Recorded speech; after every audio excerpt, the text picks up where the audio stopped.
Zikir itu apa, kemudian talqin. Nah sekarang ada pertanyaan-pertanyaan di umum nih Kang. Kenapa di Thorikah Qadriyah wa Naqsabandiyah teh zikirnya gede-gede gitu, baru-baru kenceng-kenceng. Kemudian kadang-kadang ada satu saat diem kayak orang ngebleng gitu. Itu apa tuh? Ada dua cara zikir di Thorikah Qadriyah Naqsabandiyah. Yang pertama itu zikir jahar, zikir dengan suara kencang, lafaz zikirnya la ilaha illallah. Nah, kenapa harus keras? Karena zikir itu untuk membangunkan sesuatu yang tertidur dalam diri kita. Unsur ilahiyah manusia, unsur ketuhanan manusia itu tertidur. Bahasanya bisa tertidur, bisa terkunci, bisa terpenjara, bisa tertutup. Nah, karena itu membutuhkan media suara yang keras untuk mengaktifkan itu. Bentar. Jadi ketika kita zikir kencang itu bukan berarti biar Allah dengar kan? Bukan berarti biar Allah dengar, karena Allah kan maha mendengar. Dengan tanpa atau dengan suara pun tetap dengar kan? Tetap dengar, tanpa suara pun Allah tetap dengar. Segala macam hal yang terbesit di dalam hati atau pikiran itu Allah tahu. Nggak perlu kita repot pakai toa sebetulnya. Nah, tetapi yang dimaksud dari zikir suara kencang ini kan bukan untuk Allah. Ibadah pun kan seluruh rangkaian ibadah itu bukan untuk Allah. Lo untuk kita kok. Problemnya satu. Seluruh rangkaian ibadah itu nggak pernah kita rasakan karena unsurnya nggak nyambung. Iya. Seolah-olah ibadah itu untuk nanti gitu. Untuk nanti. Padahal ibadah itu kayak kebutuhan kita makan ya.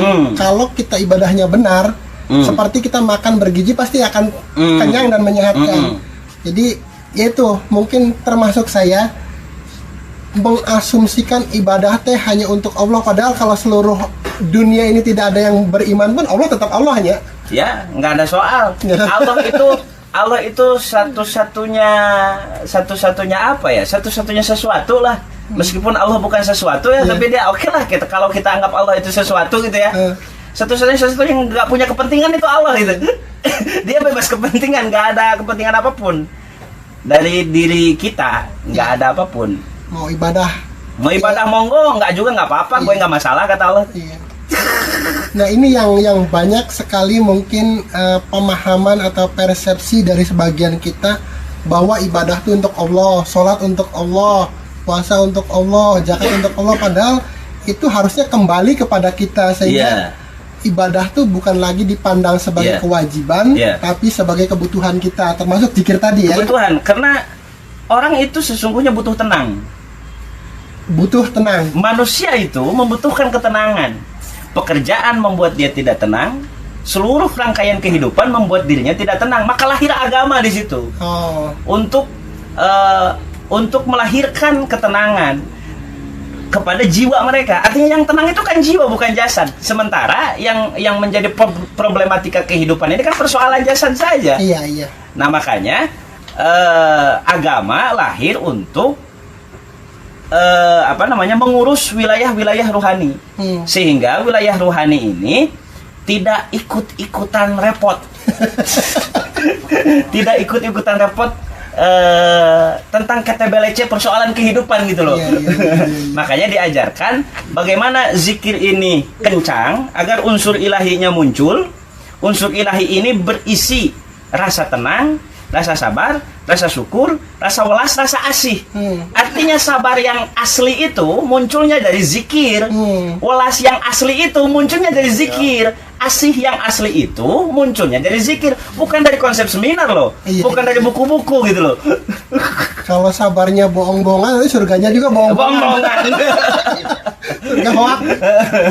Iya. Kalau zikir hobi bagaimana tuh kan? Nah, kalau zikir hobi ini keterangannya mutu qabla anta mutu. Kalian harus mati sebelum mati yang sesungguhnya. Nah, orang mati ini kan nggak bergerak. Nah, mati dalam konteks apa? Apa yang dilihat tidak dia lihat karena merem zikirnya kan.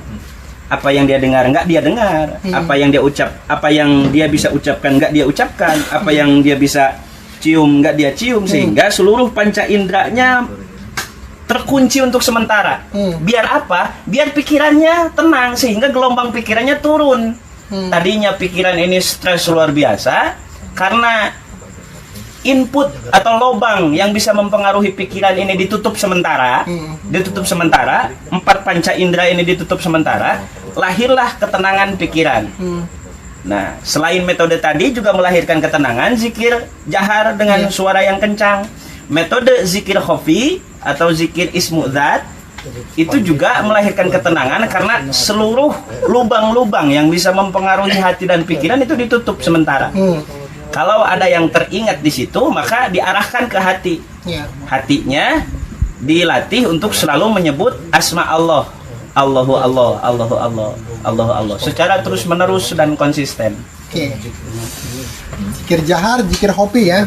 Nah, tadi ada satu yang menarik nih. Tenang. Jadi tenang itu sebenarnya fitrah manusia ya. Fitrah manusia itu tenang. Manusia tuh insun yang artinya harmonis. Harmonis itu adalah ketenangan tadi. Iya, betul. Baik. Jadi Ikhwan wal Ahmad, saudara-saudara sekalian yang sedang menyimak acara ini, itu episode pertama kami untuk live dalam acara ngobrol perkara iman ya. Mudah-mudahan rokoknya habis, tinggal satu lagi.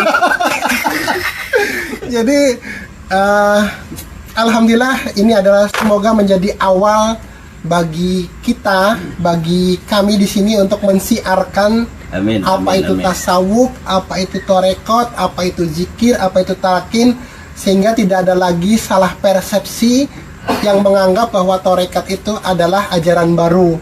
Insya Allah ketika semua orang sudah mengenal, seperti Pangersau Guru bilang, akan menjadi baru ajaran.